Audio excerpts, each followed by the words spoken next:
อะยะมือคืนนี้น้องอาอายปะทะน้องคอปเตอร์อยู่ที่งานม่องเก่าม่องเดิมที่มือก่อนนั่นเคยจัดกับทักทายสบายดี FC ทุกท่าน FC ทุกคนนะมาพบมาพ่อกับค่อยเจเบาลาวในคลิปนี้เป็นเรื่องราวข้อมูลข่าวสารเกี่ยวกับวงการหมอลำทำผู้ชมโดยเฉพาะเกี่ยวกับศิลปินตัวน้อยแห่งเสียงวีฮกเนาะทักทายสบายดีกันเศร้ามื้อนี้อากาศสดชื่นแจ่มใสแต่ว่าเบิ่งแล้วมันก็ร้อนเอาแท้เอาว่าตั้งแต่ตอนเช้าท่านผู้ชมเนาะ6:30แล้วก็มีแสงแดดโผล่ขึ้นมาเป็นที่เรียบร้อยแล้วตอนนี้นี่7:30ตอนที่ค่อยเฮ็ดคลิปเริ่มมีอาการร้อนขึ้นมาแล้วบ่ฮู้ว่ามื้อนี้จะอยู่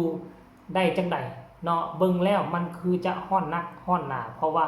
ใกล้มาเต็มทีแล้วปีใหม่ลาวท่านผู้ชมมื้อนี้เป็นมื้อวันที่11เป็นบ่วันที่13นี่เนาะก็จะมีกิจกรรมเริ่มต้นแล้วแต่ว่ามื้อนี้วันที่11 12นี่อยู่ทางหลวงเฮาบางตอนค่ำๆแรงๆก็จะมีการประกวดนางสังขารหรือว่านางสงกรานต์อย่างเป็นพิธีพิธันท่านผู้ชมมีการถ่ายทอ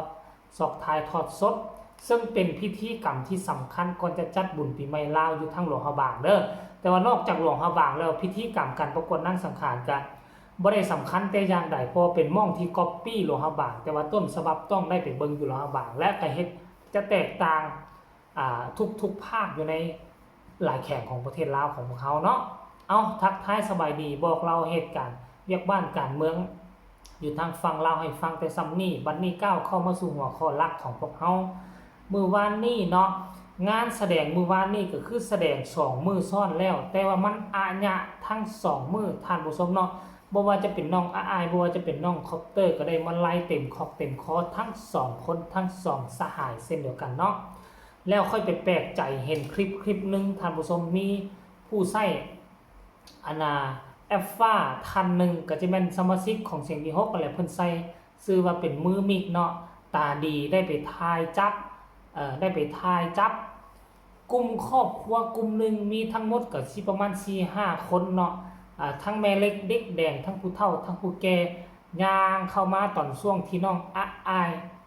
แสดงคอนเสิร์ตว่าซันเดย์เนาะแล้วก็น้องอาอายก็ไปนั่งใกล้ๆอยู่ทางขอบเวทีเนาะเพิ่นก็อุ้มลูกชายน้อยเพิ่นนั่นอุ้มลูกชายน้อยเพิ่นให้มาคล้องมาไล่ให้น้องอาอายแล้วต่อไปก็เป็นผู้เป็นแม่มาคล้องให้น้องอาอายถึงว่าเงินมันบ่หลวงบ่หลายแต่ว่าซ้ำนั่นก็น่าจะหลายร้อยบาทเติบเนาะท่านผู้ชมเนาะนอกจากนั้นแล้วก็ยังมีการให้มาไล่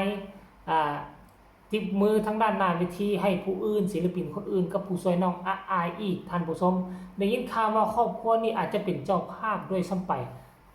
เนาะตามที่เบิ่งผู้ภาคเพิ่นว่าตามที่เบิ่งผู้เขียนเพิ่นว่าเจ้าภาพว่าเพิ่นมักว่าซั่นเด้เพิ่นจะจ้างต่อนั่นแนวนี้บ่ท่านผู้ชมเนาะพวกเจ้าคิดเบิ่งว่าคันกรณีว่าวงบ่โด่งบ่ดังถ้ามาวงหมอลำได้0คะแนนนี่นะลงม่องเดี่ยว2คืนมันก็ต้องจะขาดทุนแน่ว่ามันจะบ่อาญะซั่นตัวแต่ว่าตามเบิ่งแล้วองค์รวมภาพรวมแล้วท่านผู้ชม2คืนคนมาทั้ง2คืนมันบ่เป็นเขาว่ามันบ่เหมาะสมคำว่า0คะแนนนะคะแนน10อย่างน้อยๆใจเจ้าก็ให้7หรือ8เพราะใครแน่อันนี้มันได้รับการพิสูจน์เป็นที่เรียบร้อยแล้วแสดงงาน2คืนอยู่ม่องเก่า2คืนแต่ว่าคนก็ยังมาอาญะคือเก่ามันบ่ขี้ร้ายเลย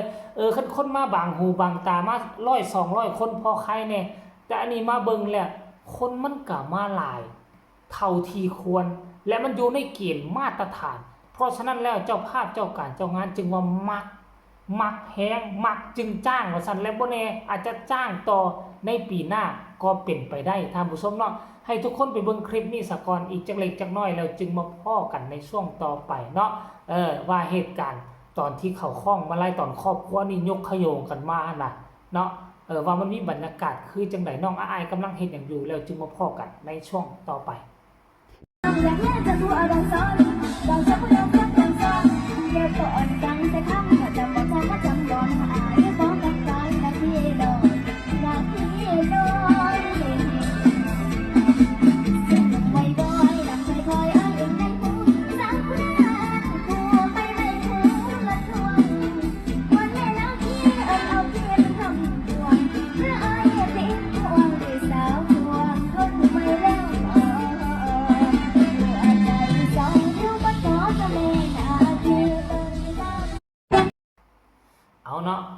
คนเห็นกันแล้วหรือยัง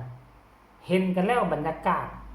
อันนี้เพียงแต่ส่วนใดส่วนหนึ่งของครอบครัวนี้เท่านั้นที่มอบมอบกำลังจิตกำลังใจให้แก่ศิลปินโดยเฉพาะมอบกำลังจิตกำลังใจให้ตัวน้องอายศิลปินตัวน้อยประจำเสียงมีฮกถึงว่าน้องอายจะบ่ได้มาไล่ลากมาไล่หลายคือน้องคอปเตอร์หรือคือศิลปินคนอื่นแต่ว่าน้องอายก็ได้ทุกมือซึ่งเป็นเขาเอิ้นว่าเป็นเงินค้ำกำแก้วที่เอาไว้รอเลี้ยงชีวิตการใช้ชีวิตในแต่ละวันน้องกับย่าต้องได้พบเจอสิ่งต่างๆสิ่งท้าทายต่างๆโดยเฉพาะคือต้องได้ซื้อข้าวซื้อน้ำซื้ออาหารการกินเนาะเอาไปใช้จ่ายในสิ่งที่จำเป็นการที่เอาน้องอายกับย่า2คนนี่เดินทางไปนำวงหมอลำบ่หมายเข้ามาเขาบ่มีค่าใช้จ่ายได้บางคนก็สิว่ารถก็รถบริษัทรถก็รถของวงแล้วก็นั่งรถของวงไปแล้วนั่นนี่มันต้องสำหรับตัวน้องอายบ่ได้นั่งรถทัวร์ไปนำรถของแดนเซอร์แต่อย่างใดเนาะน้องอายนี่คือนั่งรถไปกับผู้ใดก่อนเป็นรถเก่งบ่ทันผู้ชมเนาะอาจจะมีการสอกการแชร์ค่าใช้จ่ายค่าน้ำมูกน้ำมันบ่กินข้าวกินน้ำบ่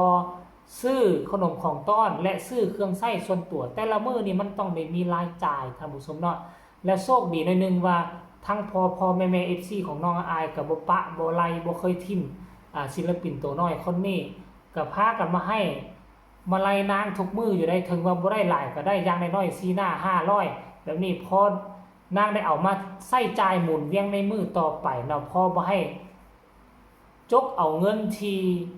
ค่าโตที่พ่อนกท่อนไว้ให้น้องปุกเงินปุกซ่านเพราะบ่ได้จกตัวนั้นบ่ได้รบกวนตัวนั้นเลยก็ยังใครในนึงแต่ว่าก็อยากให้ท่าน FC แฟนคลับของน้องอายเป็นเจ้าบุญทุ่มคือ FC แฟนคลับของคอปเตอร์เด้เนาะคอปเตอร์นี่โอ้ยแต่ละคืนนี่มาไล่ของคอปเตอร์นี่เป็นพวงใหญ่ๆพวงสีแดงๆแบบสิเห็นแล้วพออุ่นใจนะท่านผู้ชมเนาะก็คือว่าแหละฐาน FC แฟนคลับมันต่างกันให้น้องอายอดเก่าเนี่ยหากสิได้ทอนคำเนาะฐาน FC แฟนคลับเดี๋ยวมันก็หลายขึ้นเนาะอันนี้ก็คือการเคลื่อนไหวล่าสุดเกี่ยวกับตัวน้องอายเนาะทางฝากฟังของเสียงวิหกท่านผู้ชมเนาะไปมีคำตำหนิติชมคำคิดคำเห็นแนวใดต่อความน่ารักของลูกสาวล่าของพ่อแม่ก็สามารถส่งข่าวมาใต้คอมเมนต์ได้มีคำตำหนิติชมก็สามารถเขียนมานะท่านผู้ชมเนาะก็จะยอมรับฟังแล้วก็ตอบกลับเกือบทุกคอมเมนต์คลิปนี้ก็บ่อย่างหลายฝากทุกคนกดไลค์กดแชร์กดติดตามให้แน่เพื่อจะบ่พลาดในคลิปต่อไปเพื่อเป็นกำลังใจให้ข้าพเจ้าได้ไปสอบข้อมูลข่าวสารเนาะได้มาฝากมาต้อนบรรดา FC แฟนคลับที่คอยสำหรับคลิปนี้ขอกล่าวคำว่าสบายดี